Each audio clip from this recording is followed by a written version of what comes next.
maralım, sen İranda oynay, men tuzak atarmay beline. Geçede günde de yolucu bolama, ak maral yaşagan elege. Yazı cardan atar, nasip yolda jatar, deydi Karaçaylı sözleri.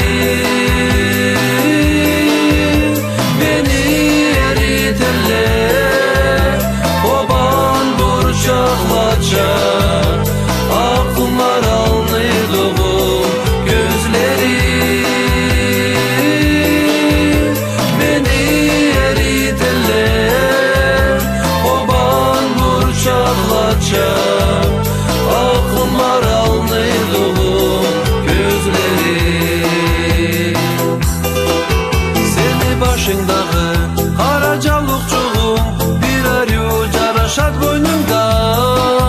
Karap görgenli de süydürüp arıça, duvan mı bar edi koynunda.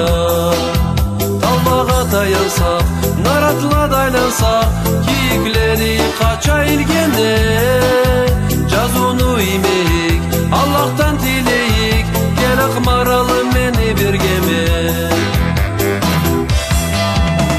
Yazı cardan atar, nasip yolda jatar, deydi Karaçaylı sözleri.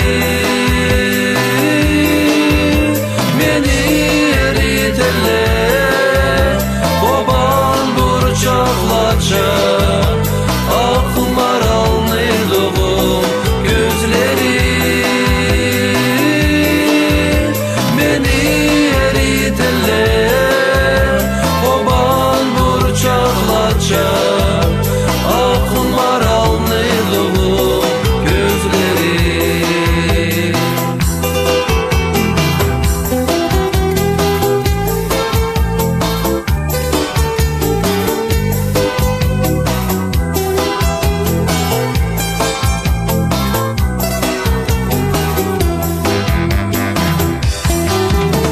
Yazı cardan atar, nasip yolda jatar,